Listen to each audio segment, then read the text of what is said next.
am Linda Coffey, and I'm speaking about internal parasites. And I brought lots and lots of materials to help support the topic, so I encourage you to pick these up. I've got a booth in the trade show as well with other titles, but these that I'm bringing in here now are exactly what I'm talking about. So, somewhere I also have a sack of pens. I must have left that in the other room. So, help yourself, and we will start in just a minute. I do think I'm going to grab pens for this here. They're probably by my laptop or on the table someplace. Just a sack of pens. Thank you, Cody.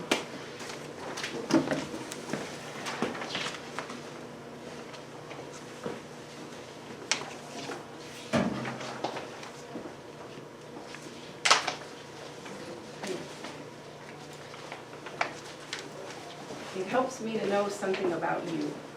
So, could we start back there? Can you tell me like what you have, what you're doing, if you're having issues right now, or just thinking ahead to how to prevent?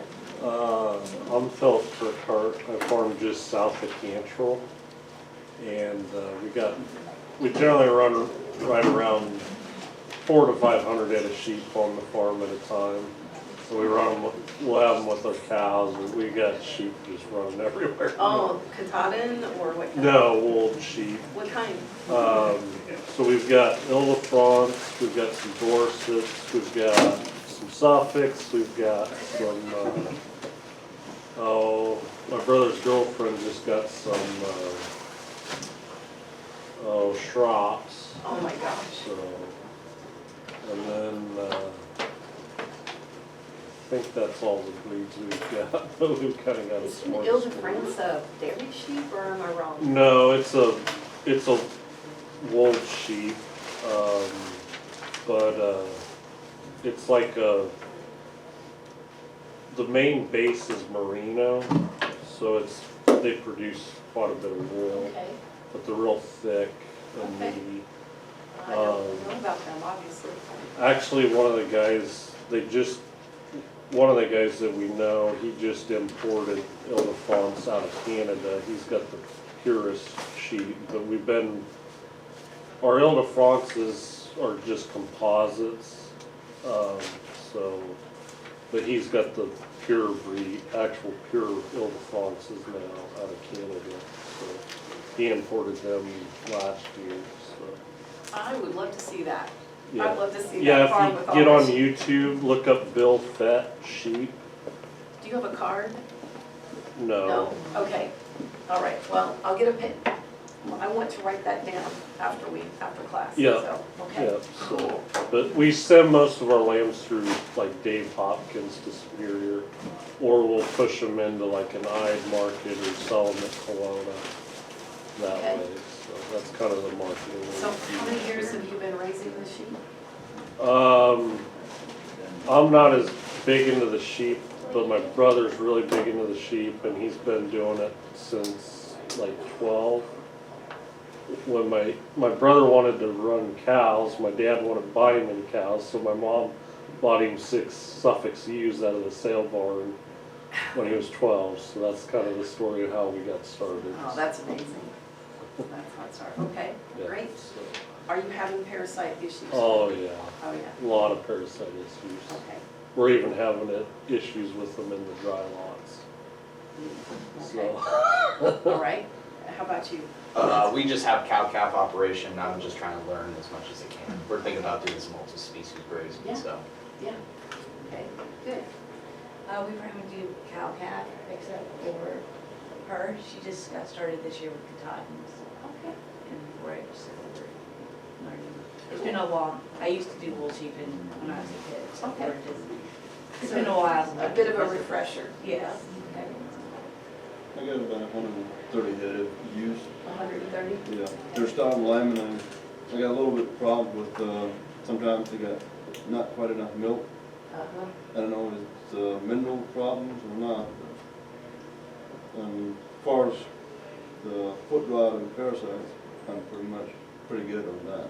Oh, good, good. Are you grazing fescue? Yeah, We, I was warned about that. you were warned about that, okay. I was warned about that, so I keep them off of that, but, some guys say it's just a mineral, like a mineral, but I'm not sure. No? Okay. I've got around 60 head of Norfolk cotton crosses, and I'd really like to learn something on barber. On barber pole, yeah. I've got barber pole problem. It seems to be a tough one to get under Well, control. it is, that's right. Okay, how about you guys? Mhm. I'm big when I have 30 guitar machines, I just gave here so I can see about parasites. Good, all right.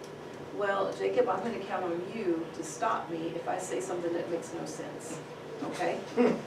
Seriously, because it does me no good to talk all hour if I've lost you someplace. So, yeah, will you all let me know if I say something that makes no sense? Because I really want to help you with whatever's going on in your place. And you guys have a lot of sheep, which sometimes means a lot of problems. So let's talk about that.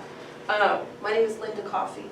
I've got a booth in the trade show, as I said, along the wall, the far wall, like it's the closest to here, that wall. Next to the Black Vulture guy, I'm on that alley, not too far from him. I helped done a basement for him, poured concrete for him. Oh, did you? Yeah. Cool. All right, this is just telling you about who I work for. It's a nonprofit. We are working on, and have since 1987, the ATRA project. That's the materials that I have here on the thing. We are funded year to year by the federal government. So we could be defunded very easily. But meanwhile, I want you to take advantage of your tax dollars at work there and pick up some information. We have so much to offer on that website if you can get access to it. Podcast videos, classes, publications, online courses. And I think this is unique. We offer free technical advice. Most of us are also farmers. So I think that gives us a really practical approach. I started working for NCAT in 2000, but I've been a farm girl all my life. And grew up here in Missouri, in central Missouri, and my husband and I, after we married, had sheep in Kansas, and then since 1996 at Arkansas. That's where I am. But we have a small flock, because we have a small land base. In Arkansas, well, when we came in with no money, we are blessed to get 50 acres. Half of that is grazable, so we are pretty limited. If we want to keep our animals healthy, 50 ewes is about all we can do on our land base, and so that's what we have. Gulf Coast sheep, I've had Alpine and Sana dairy goats for 20 odd years, and I started with Suffolk sheep. Through work, I was able to get connected with the American Consortium for Small Ruminant Parasite Control, which is huge. All the things that I've written about internal parasites went through this group of researchers, extension people, veterinarians. And so there's a lot of research behind what we say, and I just think we all owe them a big debt, because that kind of research they do is so tedious, and it takes a lot of time and money and effort, and I appreciate what they have shared with us. That website is awesome. However, Susan Shinian has been running that website for the last 10, 15 years, and she retired. So I'm not sure how we move forward without Susan's energy behind us, but we have hopes. Check out that website for sure. I like this quote. I think we can all get behind it. Controlling internal parasites is a never-ending battle for the shepherd. Now, I want to call your attention to the date, because 1983, as I recall, dewormers were working great. And yet this is a true statement. Controlling internal parasites is a never-ending battle. Through work, I was able to go to the American Dairy Goat Association Convention, 2003, so 20 years after that quote. And I got to sit in on the continuing education section for the veterinarians. Dr. D.G. Pugh blew my mind when he said, dewormers are the worst way to manage internal parasites. At that point, I really thought that was the only thing you could do, is deworm them if they get, you know. Dr. Sharon Patton, University of Tennessee, follows that up. She says there are no chemotherapeutic solutions, that means no dewormers, to overstocking pastures or poor husbandry. Like, put that focus away from the drugs and onto where does the problem actually start. She also said an ounce of prevention is worth a pound of panic cure. So all of this got me thinking in a different way, because as I said, at that point I believed all you could do was deworm, and that was not true.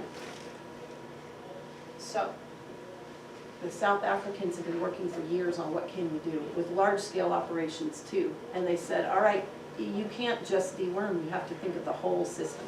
The sheep, the worm load, the pastures, monitoring, like knowing what's happening, and then last resort, drugs and other measures. Last resort. I'm not going to talk about drugs and other measures today if I can help it. We're going to focus our time on those first three management strategies that will help us. Pasture management, animal selection, and then just good husbandry. And I'm hoping to have time for your questions. And I like an interactive class. So if I say something and you have a thought, please contribute. Going back to the mindset shift. Management is better than deworming. I see this in some research that I read. In New Zealand, they were working with merino lambs. They had one group that was dewormed at weaning, and then they were rotated with cattle 3 times. Cattle and sheep don't share the same parasites. So cattle are a dead-end host, which is why multi-species grazing is a smart thing for them, right? So drenched at weaning, rotated with cattle. This other group, they drenched at weaning, and then they kept them on the same pasture and drenched them every 2 weeks. And what they found was that this group that was drenched and rotated with cattle did much better than the group that had 26 dewormings. And think about the cost of 26 dewormings in your energy, in the drugs, in the stress on the animals. So management was much better than using a lot of drugs. Selection is also better. Another study. Merino ewes selected for parasite resistance or not. Okay? The selected ones had fecal egg counts reduced by 69% with no treatment, just their immune system was stronger. And they had lower fecal egg counts than the unselected group that had been dewormed, which could be because dewormer didn't really work. I don't know. But another study saw that if you are selecting for resistance to the barber pole, those sheep are also able to resist other worms. So it's not just about this one kind of worm, they're able to do others. And super exciting, recent work, selecting for parasite resistance also results in better resistance to others. Because you're building a strong immune system. That's actually what you're doing when you do this selection. So it's really exciting. And you put all the research together, you learn that pasture management really helps. And the animal immune system is the key. What I did not know until I got involved in this group is that the animal has the ability to self-cure. I really thought that if they once get parasites in them, you're going to have to deworm them. And that is not true. Their immune system will shut down the worms and kick them out. So this is the foundation of our prevention strategies. So we start, at the top with the parasite larva being ingested. And that's always close to the ground. Most of them will be within 2 inches or 3 inches of the ground surface and near manure, because the larvae don't have legs. They have to just move in moisture up the grass. They take in the larvae, and some of them their immune system can handle, but some of them are going to change inside the body to adults and set up residence in whatever part they are adapted to. And then they lay eggs, and they deposit those eggs in the manure pellet. And this is the perfect little home for those eggs. It keeps them protected, and they just wait there until the conditions are right, warm enough and moist enough, and then they hatch, and they turn into a couple of different stages, and when they're L3s or infective, again, in moisture, they can move a little bit up the grass. Again, research shows most of them are in the lower part, close to the ground. But a hard rain comes, they splash higher. So we can't just say, oh, definitely it's always this way. There's going to be some parasite larvae higher. Okay, and then the sheep comes along and grazes again. So you can see how if they stay on the same place, like they did in that one study, they're continually being reinfected and those parasites are multiplying, which is why by the end of the season, you really got a train wreck if you haven't rotated. All right, any questions on that? Some things important to know. Here, if it's in the summer and the conditions are right, those can hatch and change to here in 4 days. Okay? And that's under the very best conditions for them.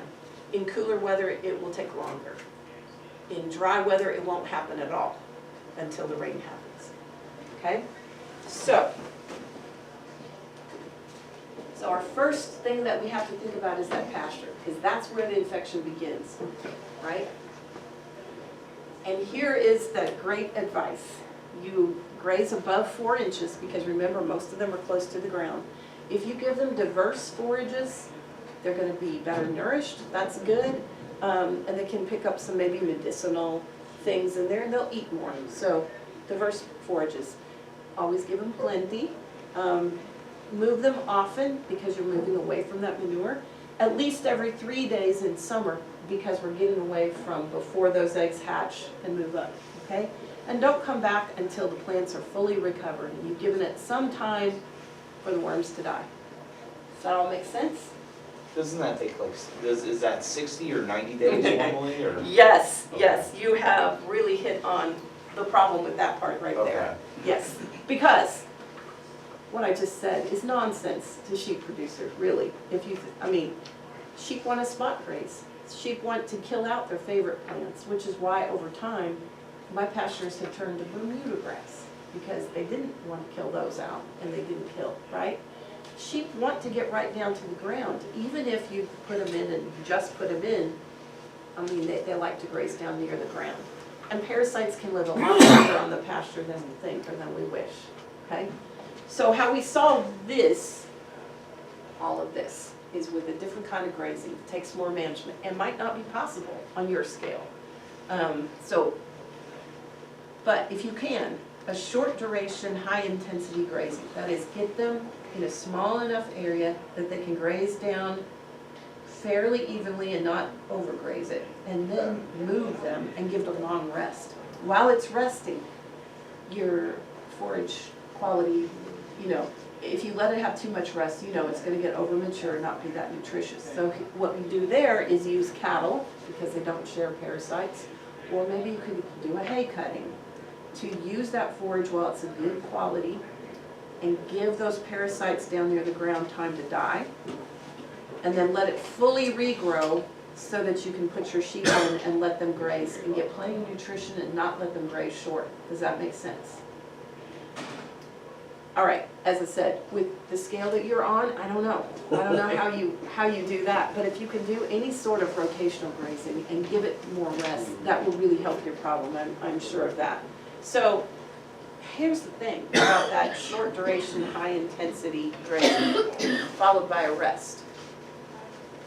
When you get them off where you've got 4 inches left, that's a lot of leaf area and that's a lot of photosynthesis can happen, okay? So what this means is you are winning on every front. Your plants in the pasture, your good plants are gonna stay longer because you're not letting them abuse the favorite plants. Plant recovery is faster because of photosynthesis, and so it regrows. So over the course of your season, you're going to grow a lot more grass than you would if you didn't do this, okay? And plant diversity is going to stay high or improve because you're giving a long rest and because you're not letting them kill the best plants, okay? That's all good for the plants. When you've got a lot of photosynthesis happening, that's good for the soil health too. The photosynthesis makes root exudates come out into the soil, which feeds the microbes and builds soil structure. It holds it together like glue so that it absorbs water better. So when it rains, you keep your rain on the land, which means you grow more grass. Also, because of that better soil structure and the more cover on the top of the ground, you have better erosion protection. You get a hard rain, your soil is staying in place. And it gives shading so those microorganisms are cooler and they're more active. Earthworms, dung beetles, the microbes. So everything is working better under the ground when you can keep enough forage on the top. And because you're consolidating them, you know, putting them in a tighter group, you're getting better manure distribution. So your soil fertility is more even.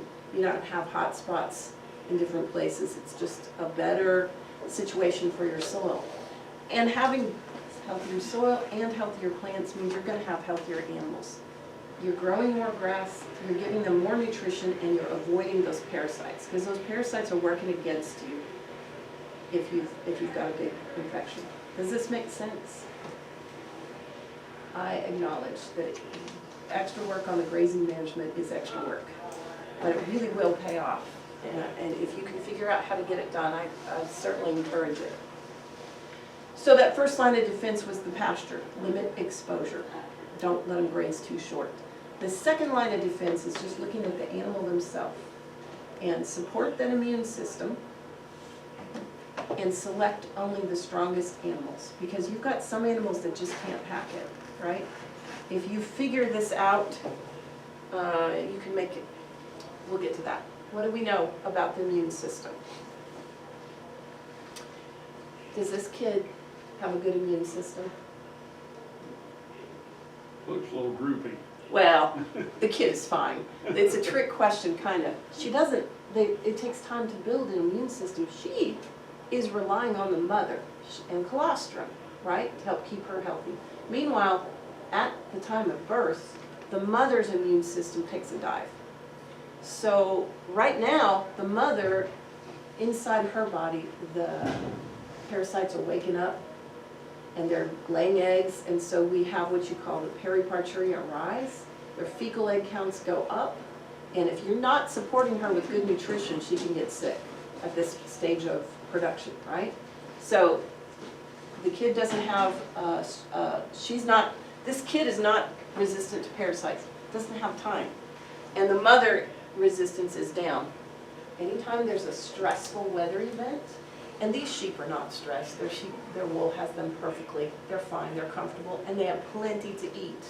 So this is how we're helping them get around the stress. But if it's a hard drive and rain, you know, any kind of big stress, dogs attack, or there's any kind of traumatic thing happening, watch your animals, because the stress really makes it hard. And the quality of the nutrition matters. So this time of the year, we are depending on having some decent hay, which I don't know how it is here, but in Arkansas, you get a lot of not decent hay. And this is important to think about, especially see the young animals. So again, we have lactating mamas that are vulnerable. We need good nutrition. And this is one way to give them good nutrition. But again, we can't let them graze too short. Okay, so we have to control their grazing and let them have good green feed. That's really helpful. He's not a good specimen, but the point is, pay attention to the buck, pay attention to the ram, because he's half the genetics. He's going to influence your flock for years to come, so pay attention to whether or not he is parasite resistant and healthy. This lamb is a little older than that kid, but it still doesn't have a fully developed immune system. And so we pay very close attention to our grazing management for these young ones and give them good forage, plenty of diversity. Watch them. Yes? Have you heard of the IgG and the colostrum matters with the parasitism? I don't know much about that. If you do, share. So my brother claims that a ewe that has more IgG in her colostrum, or if a lamb can get more IgG, you know, within when they're eating that colostrum, throughout their life, they're able to fend off the parasites better. Oh, I can certainly believe that that's true, because it's connected with their immune system, so yeah. And we've actually been thinking about testing our ewes for the IgG to see which lines have more IgG, and potentially trying to breed for that, but to try to. If we get time at the end, I'm going to share an article that I have. I think that's really exciting. Mothers nursing twins are vulnerable. Why? Why stress? Right. So point is, she needs really good nutrition. She needs, you know, have your eyes on her. And if her lambs struggle, why would that be? Like, She ain't giving enough good milk, keep going. there you go. She has to be healthy to make enough milk to feed those babies. So if you were doing fecal egg counts and you sampled those 2 lambs and you sampled some single lambs, would that be fair? No. Also, they're young lambs. If you compared them with a 6-month-old lamb, would that be fair? No, because as they get older, their immune system can fully develop. So we'd be careful about fecal egg counts and interpreting them, but we know that she's under stress and that if she's not given enough milk, they're under stress too. So we kind of keep some special attention on those multiples. And What do you suggest as far as protein in your feed? the way I really like to give it is that green growing pasture. I understand. Yeah. Some of us are blessed with fescue. Yeah, I know. I know. Soybean meal is something that I've seen work on. It's very effective. Is it very affordable? I don't know. We feed a 5-way commodity mix. It's corn, gluten feed, wheat mix. I won't come up with all of them now, under pressure. Distiller's grains, 2 others. Yeah. And- We use corn and the best alfalfa hay we can find. Oh, good alfalfa hay, that's great. Well, now, just for the sake argument here, and I'm not saying this is the ideal way to do it. I used to be able to get what they call soybean meal, Soils, no.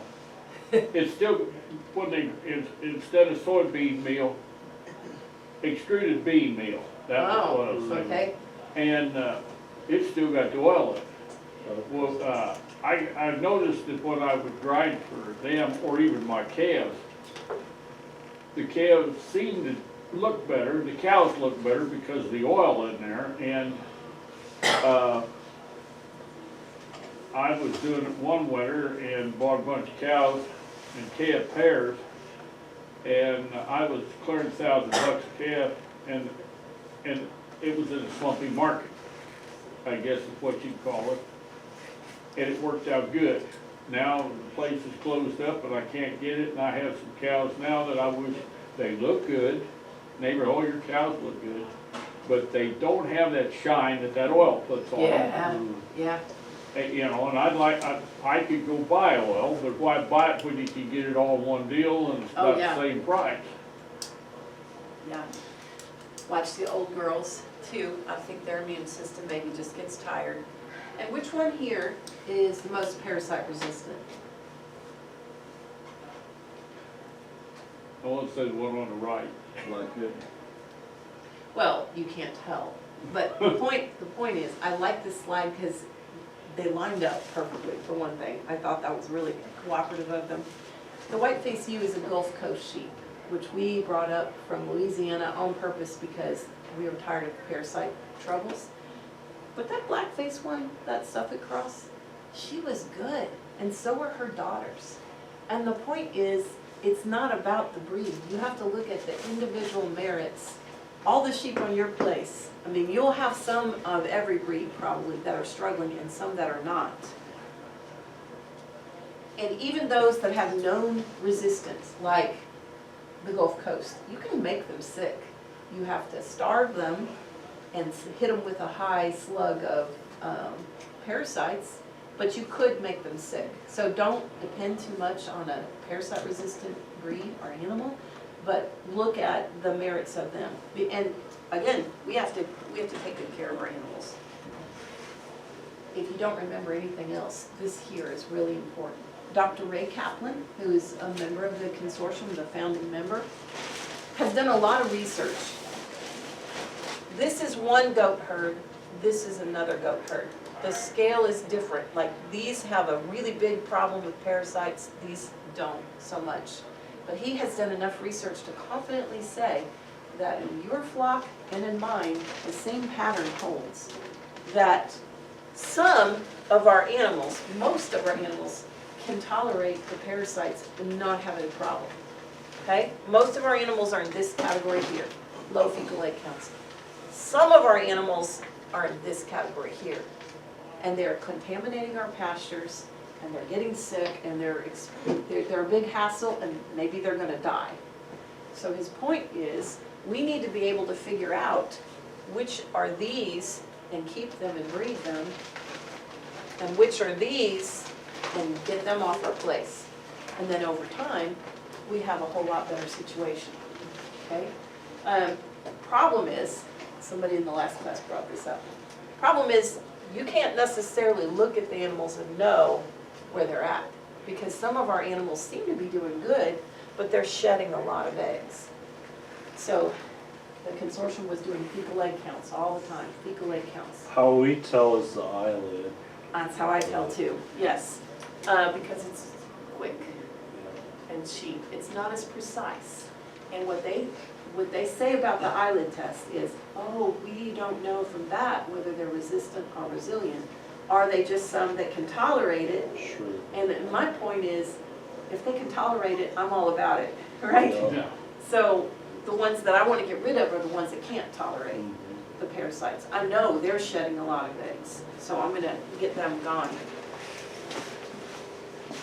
This picture helps me make the point. It's not about the breed. You're gonna have good individuals and poor ones in every breed. And all of us, whatever breed we have, need to be selecting for stronger animals. It's gonna pay off over time, and in the long term, it's the best solution. This is a lot of words. Basically, what I've already said. Let's be fair. If you're gonna compare animals, it has to be animals that have things in common with each other. They're about the same age, so they've had an equal time to develop an immune system. They're that have the same number of births, because it's not fair to compare the mother nursing multiples with the mother that's only got a single. A yearling that's nursing is really under a lot of stress. So if she gets sick, I'm gonna cut her a little bit of slack. Whereas a 4-year-old with a single, if she gets sick, there's no excuse, right?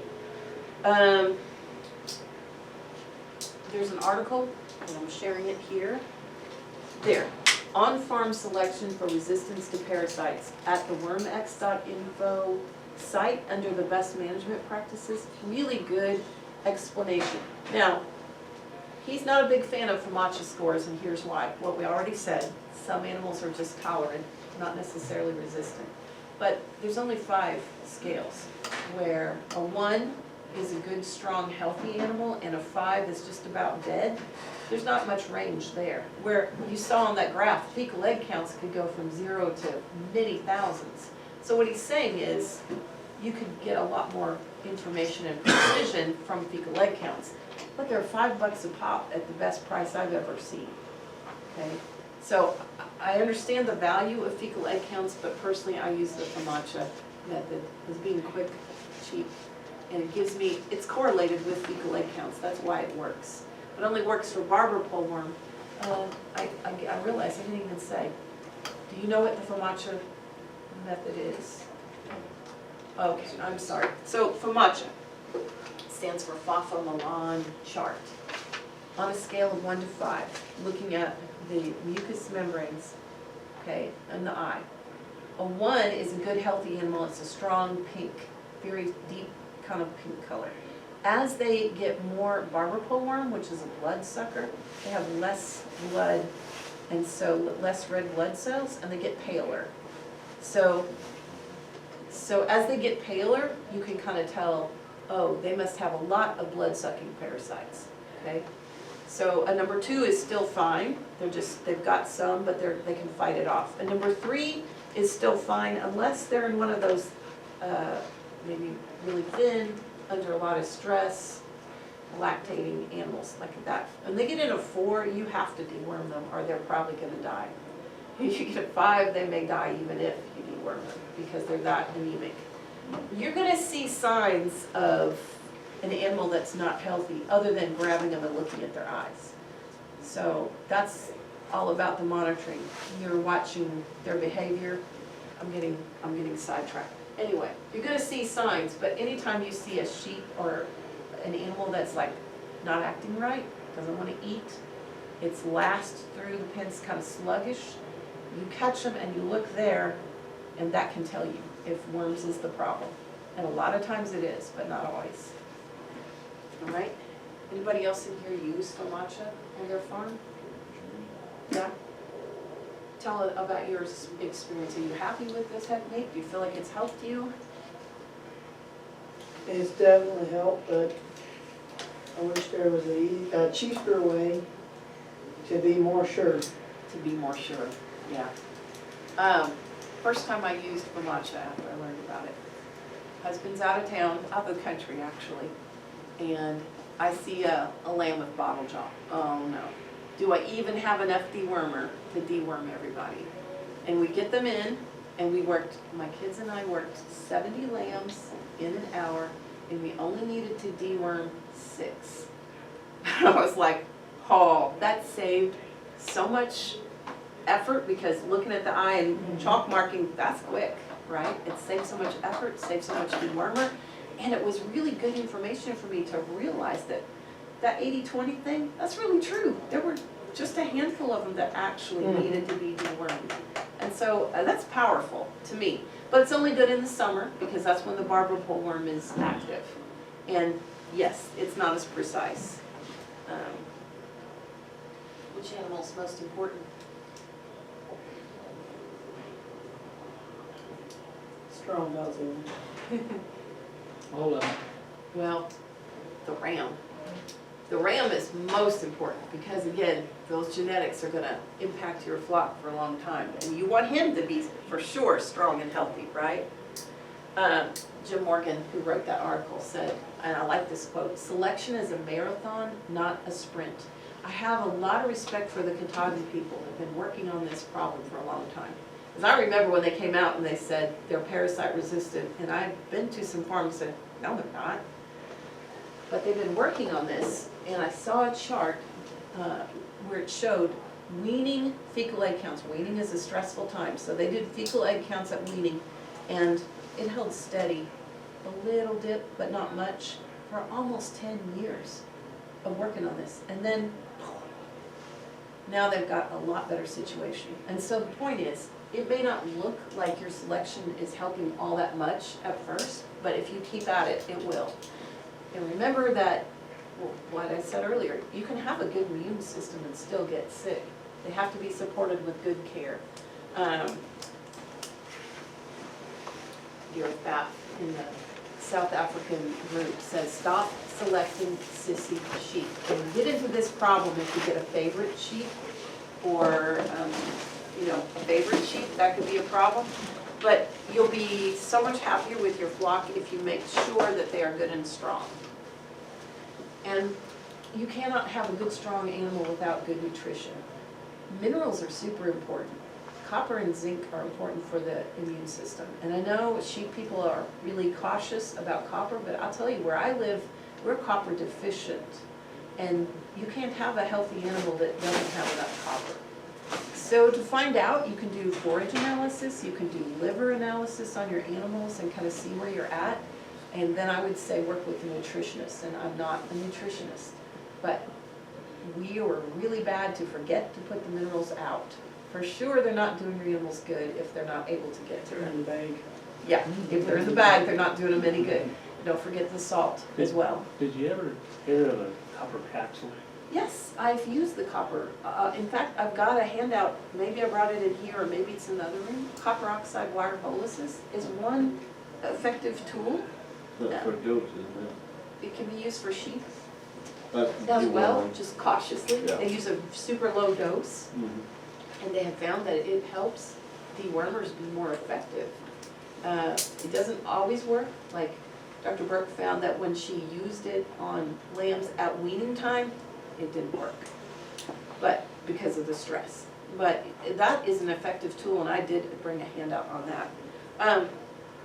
I used copper boluses with my goats so that I can make sure to get their copper status up more. But you can use them with sheep too if you need to. This was interesting. This is 2 different studies, Australian work. All right, so we've already talked about the scale of 1 to 5 on the FAMACHA scale. There's also a scale of 1 to 5 for body condition, where 1 is super skinny. So this is what threw me on the FAMACHA. 1 is good with FAMACHA, it's bad with body condition score. So 1 is super skinny and 5 is really fat, okay? If you can keep your animals in a good body condition, a 3, a moderate body condition, they will tolerate winter better, they will milk better, and they will resist parasites better. Yes, On our farm though, we'll have ewes that are just hog fat. They'll still drop over dead of that right? parasites. Yeah, they're Wow. that. So, cause you'll check their eyelid and it's just, there's no blood in there, you know, drop over. so hog fat's not good either. Well, But, but you just by looking at body condition, you can't, you can't on our farm, necessarily you tell. can't tell. Well, and that's good, that's good. This is one indicator of nutrition though. Right, And yeah, so yeah. it's a good thing to be aware of. Let's like keep track of your body condition. And they found that when ewes are fed protein for the last 6 weeks of pregnancy, that helped that pericardial rise and fecal egg count be smaller. So less likely to contaminate. Did you have a thought about that?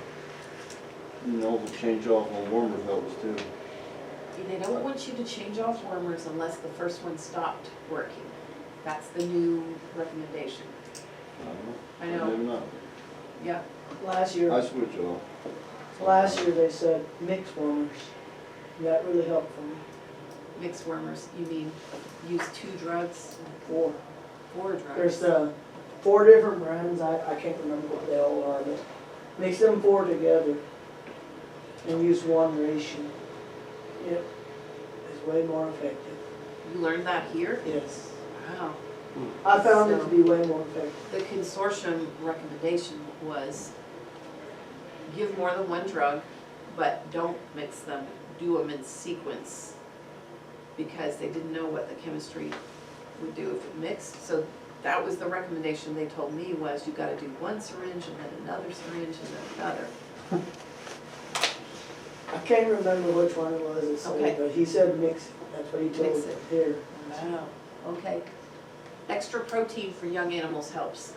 Back when I was in school, Dr. C.V. Ross was working on this. A 1/4 pound of soybean meal a day, those lambs did not need to be dewormed. So extra protein helps. What's the cheapest way to get good nutrition in your animals? Pasture. Good pasture. Good pasture, right. So it's worth some effort to do that. Worm load was another thing that the South Africans are going to be aware of. And there's a couple of ways to lower the worm load on a pasture. What do you see? Goat. Yeah? Honestly, 1 steer in the flock of sheep is not going to really help, okay? This is just to give you the idea that multi-species grazing helps because they're a dead-end host. And so they're not contaminating the pasture in a way that hurts your sheep.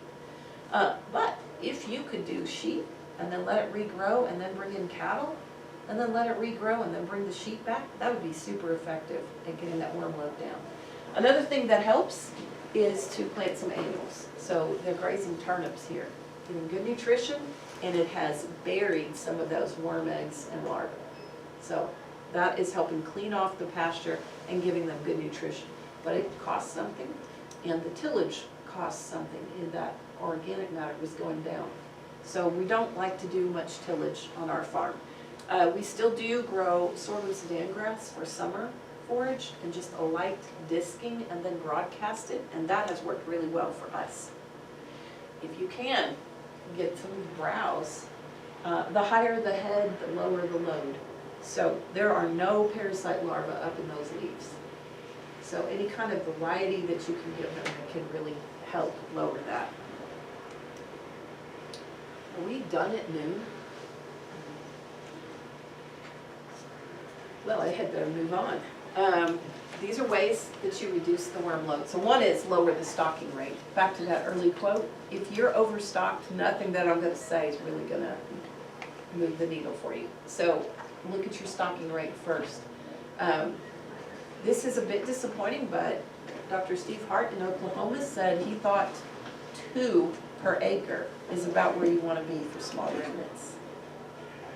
And on our farm, that's about right. We have 50 ewes. We have about 23 grazable acres, and we can keep things in good shape with that. But that's disappointing, and if you have better land than I do, and you probably do, you can probably increase that, but if you're starting to have a lot of trouble, look at your stocking rate. Cattle or horses, give it time, make hay, plant annuals, focus on the bucks. Here, I talked to some people already today that this is what they're doing to keep their animals healthy. They're dry lotting, feeding hay and supplements. I think that's really costly. It's not the way that I particularly like to do things. It's not natural for a sheep either. It's not natural for a sheep either. But there are times when that might be the best thing you can do to keep your sheep healthy. During a drought, we've done that to give our pastures time to recover. Because remember, we need that pasture to stay healthy. The whole system depends on, let's keep that pasture healthy. So rather than let our animals grub the grass into the ground, this was a good solution. And use land that hasn't been grazed by sheep or goats. I'm fortunate here, I have 2 neighbors who have land and no livestock. And I can put up some electronet and use that land and give my land a rest. And that's really, really good. So do you put your hay out, just roll it out, or do you feed it in a feeder?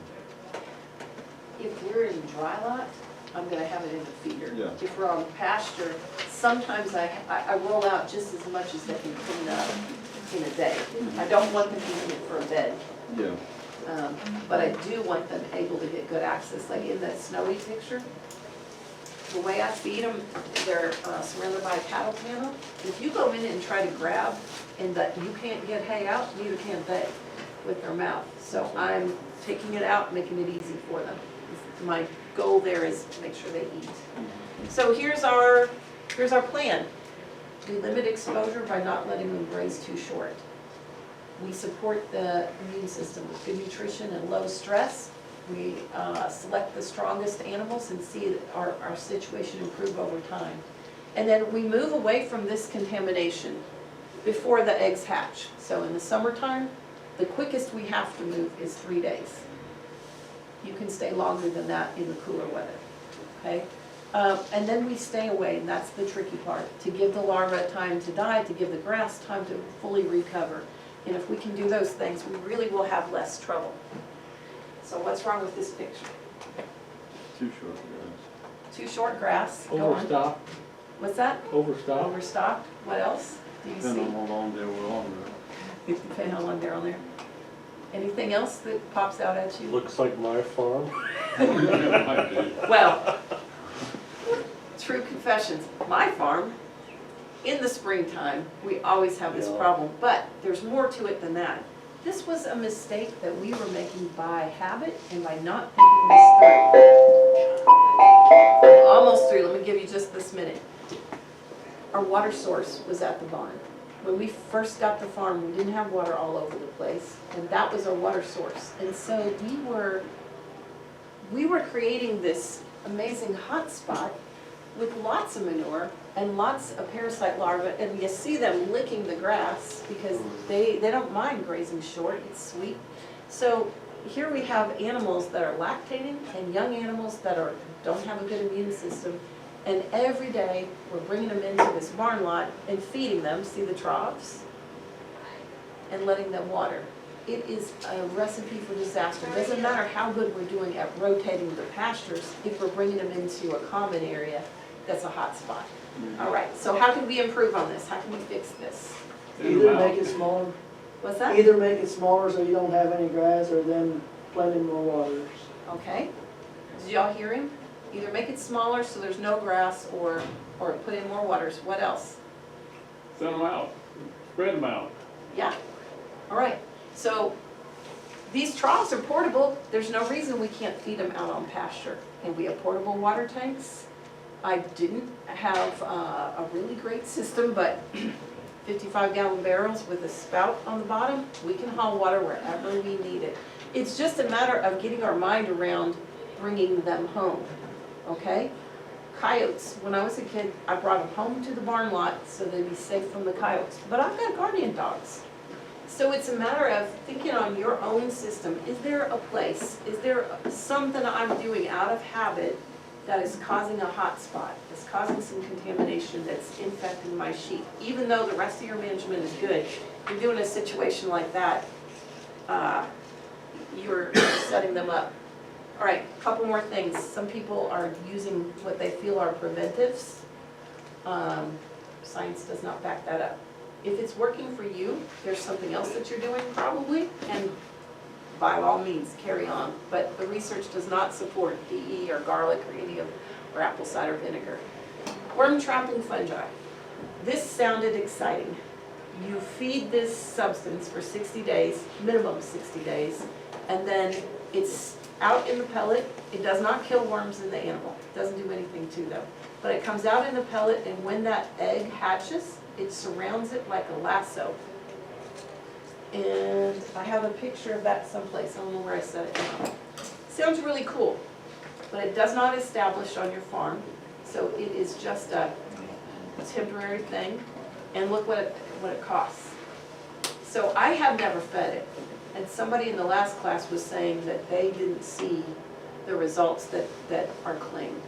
But this is something that you might want to check into, just at timely things. This is the only thing I haven't said yet. When there's been a drought, remember that the eggs aren't hatching if it's dry, but they're still there. So when there's been a drought, like we had 2 months with no drop of rain, and then it rained a lot, like 6 inches. All those eggs hatching. So you get a big slug, a whole big infectivity at that time. So you gotta pay attention to your grazing heights, especially there. That might be a good time to do a little dry lot hay thing to let that grow back. But you will see a lot more sick sheep after a situation like that. Deworming never did work that well. It's only a short-term fix. We gotta support animal health, select animals. There, I want you to have these. Atra.incat.org is our site. Please pick up handouts. Wormex.info is a great source of information up to the minute. And Sheep USA Grow Our Flock Resources has webinars. They're really good. So, You got any problems with foot rot? do I have any problems with foot rot? Knock on wood, I do not, but I did when I was a kid. My brother brought home some sheep from a sale barn. And I came home from college and he said, I need your help. And we had to trim feet, and I would never buy a sheep from a sale barn for that reason. We brought it in with goats, You brought it in with goats. and then we dispersed and repopulated, just because, It's just a mess. yeah, it's Yeah. not Did you something treat you it want, with- so. We treated it with copper tox, which is not legal. Didn't know that. Not legal? No, not for food animals, I no. don't prefer it anyways. But And some so- people use LA 200 or, what did you use? What did you try? Well, we sold them. We use the That's sale the bar most method. effective Sale one bar right there. method. You know what? Sometimes we buy our problems and sometimes we can sell them. Yep. Yeah, go ahead. You kept So I close to had- break it even smile. Yeah. So I had, or still do have every now and then, a problem with foot rot, and I'm using Zyaclone, Okay, which is 4 foot. it's 4 foot rot. And they do say it lasts for a year, but I'm having a serious problem with keep it over a 3/4 year. With keep it what? If they say it prevents for a year, but I get it back in a 3/4 year. What's that? I've treated mine for, never treated since 6 years now. Never had a foot rot, never trimmed it. Good. What did you treat with? LA 200 and DMSO, that's a penetrating, it goes farther in, kind of dries it up. Yeah, That's the best luck I ever had. okay, good to know. Every time if I get a new herd or some in, they get a little bit of it and I treat it and it clears up. About 5 years I never treated after that. Oh, I see. Sometimes they start getting lame in the spring when it's really wet, but I didn't treat it.